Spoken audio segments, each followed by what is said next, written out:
Welcome to this week's video podcast. I'm Brent Dodge, owner of Alpine Physical Therapy. I have with me Tara Mund, physical therapist and the director of the Her Health program here at Alpine Physical Therapy. Tara, we're here today to talk about prenatal physical therapy. And I think right off the bat it'd be helpful if you could just give us kind of a discussion of what that entails. Basically, just physical therapy designed for a pregnant patient who's experiencing some sort of pain or dysfunction during their pregnancy.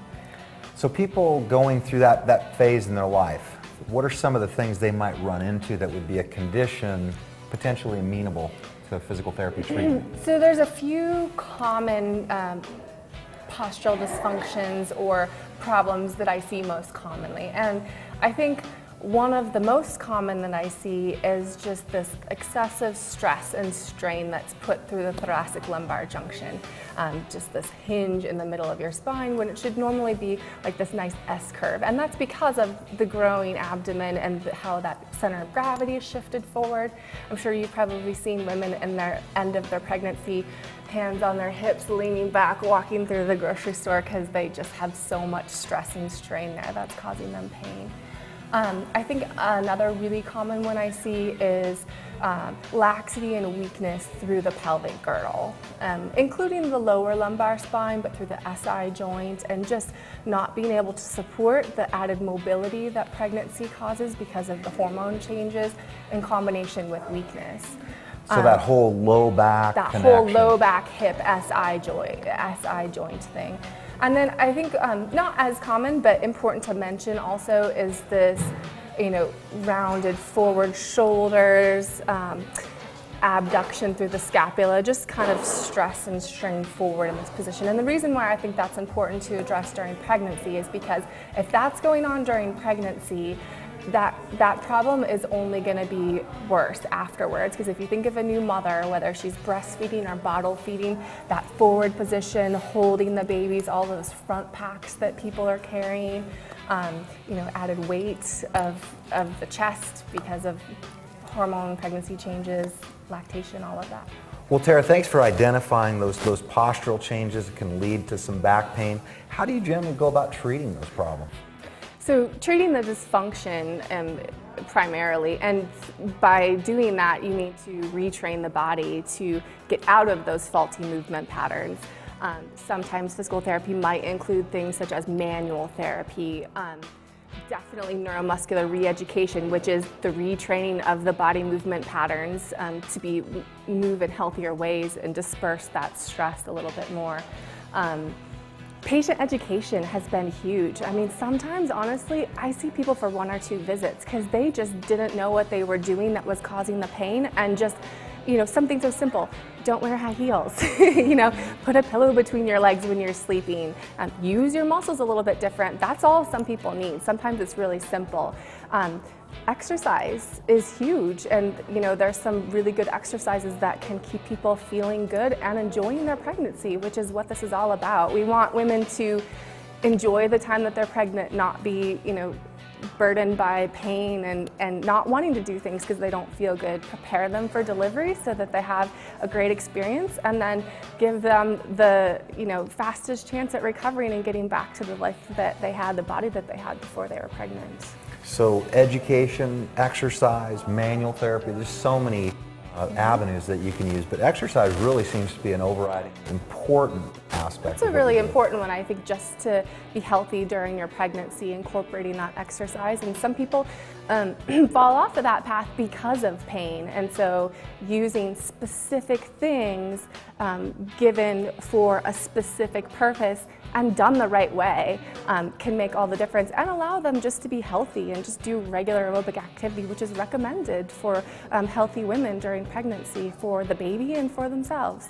So these exercises you're talking about, it sounds like what you're saying is those would probably best be delivered by a physical therapist? Yeah, I mean, quality, not quantity. You can waste your time doing something that is not going to help, or you can get the specific things that you need to do and do them in the correct manner, and that's all it takes. That's the big difference. We talked a lot about exercise today, and I'd like for us, if you would, just maybe to take some time and show some of the exercises that you might use to help someone with. So talking about those 3 common postural deviations that I mentioned previously, we're going to look at them on Sam so we can see actually what those look like with a pregnant belly here. So first of all, let's start with that hinge at the TL junction, and Sam's going to do the best that she can just to kind of make a distinct line here. So women that have this, when they come in to see me, if you lift up their shirt in the back, if they look around at their back in the mirror, you will see that real strong line there. And to me, that tells me there's excess stress going through that area and they're not moving very well through their lumbar spine. For the pelvic girdle laxity, that's going to be a little bit harder to see, but generally I am going to see a little bit more excessive lordosis, tend to maybe hang a little bit more with knee hyperextension or locked knee position, a little bit more of that anterior pelvic tilt, just not using her muscles to support her body when she's standing here. And then the last one is the forward shoulder kyphotic posture up here. Her shoulder blades are rolled forward. She has this real anterior position. You could see the curve in her spine is just exaggerated here, and her head is forward as well, which is also a common compensation that happens. So 3 of the most common forms of exercise that I like to use to address some of these postural dysfunctions are our Coreline units, reformer Pilates, as well as some mat work, including mat Pilates for the patient to do at home so they can continue on this independently. So this is our Coreline unit, and it's a piece of equipment that has 2 independent moving carts and different bands of resistance that we can add depending upon the exercise that we're doing. It's really great for pregnancy in terms of training your standing posture, balance, strength, all of those things together. It's a total body movement. So I'm going to have Sam carefully step up here, start one of these exercises that I really like for standing posture, and this is called statue on wheels. So in her statue on wheels, I want her to get as upright as possible. She's going to tuck her tail a little bit, soften her knees, make sure baby is pulling back into her spine. Now, this is for the lumbar focus. I'm looking down here, but like I said, total body movement. So scapular, I want her pulling back into a little V position. Now, holding this alignment, keeping head over shoulders, over hips, over heels, she's gonna go ahead and press out carefully, maintaining that, okay? And she just did a beautiful one for me, so come back in, Sam, and then fall back into what might happen if you weren't maintaining that position. So you see the second time her feet got way out in front of her, she lost her lumbar integrity. She's not using her muscles to stabilize. Come back in, Sam. So as you'll notice, we've added discs to these carts now to make this a more advanced exercise. So by rotating her feet, Sam can activate her hip rotators to really get that pelvic girdle stability we're talking about for that laxity, weakness type, dysfunction that's gonna go on for some women down here. So we can have her bias her feet either into internal rotation and external rotation, and then perform the exact same exercise, a little bit more slippery, a little bit more stable, a little bit bigger load. So go ahead and internally rotate for me, Sam, and then go ahead and press out carefully, holding that position. Pause. Now can you change your feet and externally rotate for me? And hold it, and then come back in. And as with all of these exercises, she's thinking lifting her pelvic floor, keeping the support up and in from the bottom. Do one more for me like that, Sam. Beautiful, and she's maintaining really nice alignment there. Okay, moving on to another exercise, the hoof exercise, or hoof exercise, depending upon how you want to say it. We've added a little bit of resistance here, and we're gonna work on a real functional movement pattern. This is a pattern that you would use a lot during walking, and that's one great thing about Coreline is just doing exercises stationary is a totally different ballgame than being able to apply it into a movement pattern that you're doing on a daily basis. So here, again, we're going to work on correcting her increased lordosis there. So she's using her abdominal muscles, her pelvic floor muscles. And then glutes and hamstrings, so back of the leg is going to activate as she holds this position and rolls through the ball of her foot, lifting her heel up. Lots of glute activation, maintaining integrity, and then slowly rolling back through, okay? We want to think about her ribs pulling back just a little bit. Good. And she has nice neck and shoulder alignment, so I'm not worried about her there.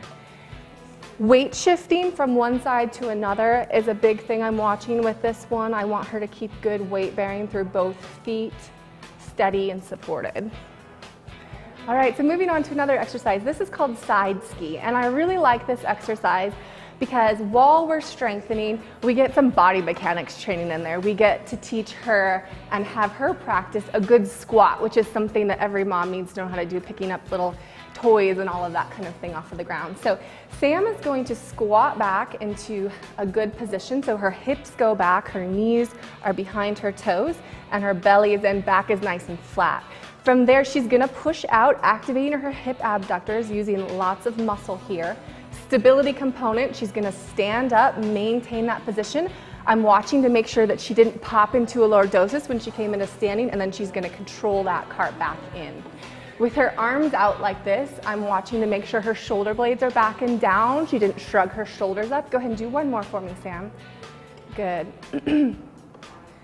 So really burning this pattern into the brain, making it habitual so that carries over into other aspects of this patient's daily life.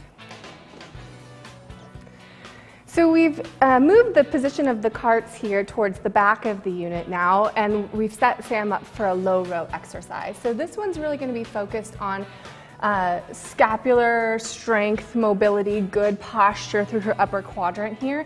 But we're also going to watch and maintain that she keeps lots of core activation on. She keeps a good position through her lumbar spine. So she's going to go ahead and pull her elbows back to her side, squeeze her shoulder blades back and down, and then control back out of that movement. A little isometric hold there at the end of the exercise increases the difficulty, right? Pause and freeze, yep. And I'm really watching as she pulls back that she's not flaring her rib cage forward, losing this integrity of her rib ring over her hip ring here. Nice activation, lower traps pulling back and down. So we've transitioned over to the reformer for some reformer Pilates work. And this is a machine that I really like to use with my prenatal patients if they're able to tolerate supine work. So if they can be on their back comfortably, it's not, problematic for them, then this could be a good option. Also for people that maybe are not as strong or not ready to do exercises in weight bearing, this is a better place to start because you're supported, your spine is on the cart in this position, and I can build some strength working on controlling pelvic alignment from this position. So before Sam even starts to move, I'm making sure that she's in a nice neutral position for her back. So if she were not neutral, she's really gonna arch. And that doesn't necessarily mean that that's not neutral, but for her, I can tell she's really tilted. Versus if she's pressed all the way back down in Pilates, that's called an imprint position. For her, that's also not a neutral position. That all varies from one patient to another. For her, she's gonna find that happy medium where she has the least amount of stress on her joints in every direction. She's gonna hold that, lifting her pelvic floor, gently pulling her belly button or her baby back into her spine. With her heels on the bar, hip distance apart, she's gonna press up and try to maintain this position as she moves through the range. So she's gonna do a real nice one for me first so we can see how level and flat that she is. And this next time, she's gonna lose that muscle activation, and as she presses up, the tendency is to arch up. You can see how her belly really rises there. And then as her knees come back in and she bends down, she really flattened her back down. So that's not what I'm looking for. Do another good one for me, Sam, there. So this is the footwork series, and there are 7 different positions that we move through in the feet, and each position makes it a little bit more challenging. From here, why don't you just do one more position. Go ahead and take your toes way out wide on the bar. And then go ahead and press, keeping that same integrity through her pelvis, through her low back. Beautiful. So spinal articulation is one of my favorite exercises for pregnancy. We can do it on the reformer here, which we're going to show you. It can also be done on the floor, with your feet up on the couch, all sorts of different ways. But basically, it's training your body to move one vertebrae at a time and controlling that movement. So it takes strength and stability.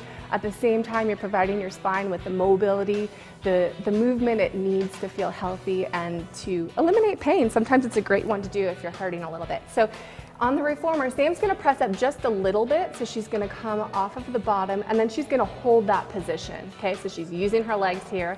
Now, she's gonna take her tailbone and tuck it between her legs and start to roll up as she sinks her baby back and into her spine, trying to hit every single vertebrae one at a time. Now, pausing there, she's gonna start up at her ribs, and she's gonna roll down one at a time, trying to each vertebrae its very own chance to move. Go ahead and roll back through one more time there, Sam. She's using her breath, exhaling as she rolls up to facilitate that movement. Good, and then rolling back down. That rolling, especially through the low back, is something that gets really difficult in advancing pregnancy, but it's an important movement to continue because our spine is meant to move a little bit at every segment. If we lose that movement, that's one of the reasons that we might get some pain in advancing pregnancy there. Great. So demonstrating an exercise on the reformer that is not on your back is, we're gonna show you scooter right now. And scooter is great for really getting some glute strengthening, hamstring work while maintaining the position in her lumbar spine without arching or sinking into that excessive lordosis there. So Sam's all nice and neutral for me already. She's supported. She has her baby pulled up and in a little bit instead of just kind of relaxing and pushing everything out. Yeah, good. Come back to that nice position. And then she's going to go ahead and push this foot back, maintaining only going so far as she can without arching. So if that's as far as she can go, that's it. Notice how I didn't have her push all the way back until her legs straightened. Because if she did that, go ahead and do it for me once, Sam, and then come back in. You've probably seen this exercise or similar in the gym. Same deal. We want to maintain this alignment, holding herself right there. Good. I'm also kind of watching her shoulder blades to make sure she's keeping stability as she's supporting herself through her arms, and her neck is one long line with her spine. All right, so now we're going to show you some exercises that can be done anywhere, on a mat, at home, some things that are typically supplemental to a patient's physical therapy program, things that they do as homework. A plie squat is one that I really love, and so she's going to take her feet out nice and wide, and instead of just squatting straight back, she's going to think about sliding up and down a little bit more, getting a little bit more adductor or inner thigh contraction. This is important because adductors are actually a facilitator to pelvic floor muscles. So pelvic floor, all the muscles that hold everything up and in, are really important during pregnancy and after pregnancy. So sometimes when they're weak, this can help get them firing a little bit better. We're also getting everything firing through her hip girdle, maintaining her lumbar alignment, all of those good things. So she is going to tuck her tail just a little bit and then go ahead and squat down, making sure her knees are in line with her toes. Now, as she rises up, she's going to squeeze her inner thighs together, lift her pelvic floor, and come back up to that perfect position. So I'm going to have you turn on the side for me once, Sam, so they can see. So from here, she's going to tuck her tail just a little bit, go ahead and bend your knees, let them follow right out in line with her toes, and as she squeezes up, watching that she doesn't come into that lordotic posture, lifting everything up from the bottom. So cat-camel is an exercise that actually a lot of people are pretty familiar with. The problem is that I don't typically like how people are doing that when they come in and they know of this exercise. I think it can be done in a way more specifically to give better results. So for low back problems, when the pain is down here and the mobility is lacking down here, a cat-camel that's emphasizing thoracic mobility is not going to help. So at first, Sam, I'm going to have you do a really small cat-camel, and I want you to try to get your movement from right here at your lowest lumbar vertebrae and stopping right here at the junction between your thoracic and your lumbar spine. So starting here, you're going to tuck your tail between your legs, good, curling up, trying to move one vertebrae at a time. Pausing there, now you're going to start from here and lift your tail. Good, and try to sink back down. And you can see how she's doing a pretty good job of just moving through here and not excessively moving her thoracic spine. One vertebrae at a time. So if you think back to that spinal articulation exercise that we were doing, same principle. This takes a little bit less strength, I think, than a spinal articulation does. And it's good for people who can't be on their back when they're trying to get this mobility. Let's make it a little bit bigger now. So if she controls it and it's not excessively here, it's okay to move up through here, especially if you're having some mid-back pain. So tuck your tail, start from here. She's still gonna get that good lumbar movement first. And now she's gonna roll up through. She can drop her head, get a little bit of cervical mobilization, and then go ahead and lift your tail, start to lift your head, let everything move. Good. Just one time so we're clear, can you show us an excessive thoracic one? And then back down, and again. And if you look at her low back, she's just hinging up and down. Nothing's actually moving segmentally down here. So in the same position as the cat-camel exercise we just did, we're gonna do bird dog exercise. So that is, rather than moving or mobilizing through the spine, she's gonna keep real stable and still through her spine. So thinking about lifting her pelvic floor, pulling her belly up from the bottom, Sam's gonna extend one leg and hold this position without hiking the hip. Yep, and she went right for the arm, which is great too. Come on back down. I'm gonna show you an easier option first. So just do the leg for me first, Sam. Good. So notice how her leg isn't all the way up in the air, and that's totally okay, because if she tries to go for that height, look what happens to her back. I'd much rather have good form with limited mobility, so this is just fine. Now, if we're gonna make this exercise more difficult, she's gonna go ahead and extend her opposite arm up and in front as the leg goes back, okay? A little more balance training. As she reaches with this arm, it's important to go ahead and take that shoulder blade, slide it back down, make sure she's not getting that shoulder shrugged up into the ear. Will you switch sides for me, Sam, so they can see your front shoulder? Now go ahead and pretend like you don't know how to pull your shoulder back. See how there's no space between her ear and her shoulder there? She needs to activate her lower traps. Yep, and again, her arm is not equal with her head because her alignment is more important. Holding this exercise, you can move in and out of it, that's great. Working towards 10, 15, 20, maybe a 30-second hold even, making sure you don't forget this belly piece.